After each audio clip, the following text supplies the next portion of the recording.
John Owen quotes on sin and temptation. On temptation.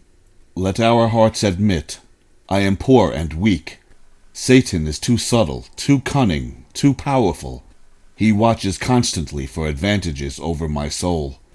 The world presses in upon me with all sorts of pressures, pleas, and pretenses. My own corruption is violent, tumultuous, enticing, and entangling. As it conceives sin, it wars within me and against me. Occasions and opportunities for temptation are innumerable.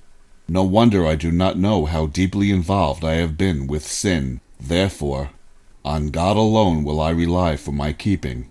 I will continually look to him. If we do not abide in prayer, we will abide in temptation. Let this be one aspect of our daily intercession. God, preserve my soul, and keep my heart and all its ways, so that I will not be entangled. When this is true in our lives, a passing temptation will not overcome us. We will remain free while others lie in bondage. To believe that he will preserve us is, indeed, a means of preservation. God will certainly preserve us, and make a way of escape for us out of the temptation, should we fall. We ought to pray for what God has already promised. Our requests are to be regulated by his promises and commands. Faith embraces the promises, and so finds relief.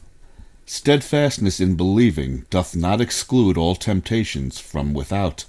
When we say a tree is firmly rooted, we do not say the wind never blows upon it.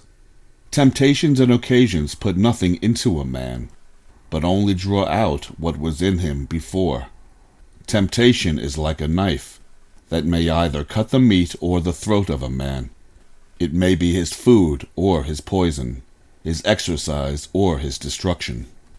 Our great pattern hath showed us what our deportment ought to be in all suggestions and temptations. When the devil showed him, quote, all the kingdoms of the world and all the glory of them, unquote, to tempt him withal, he did not stand and look upon them, viewing their glory, and pondering their empire. But instantly, without stay, he cries, Get thee hence, Satan.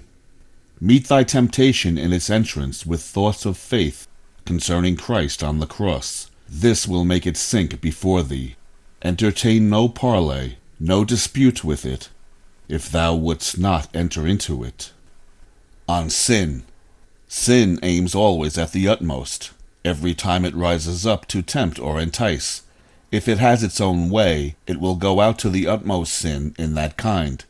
Every unclean thought or glance would be adultery if it could. Every thought of unbelief would be atheism if allowed to develop. Every rise of lust, if it has its way, reaches the height of villainy. It is like the grave that is never satisfied.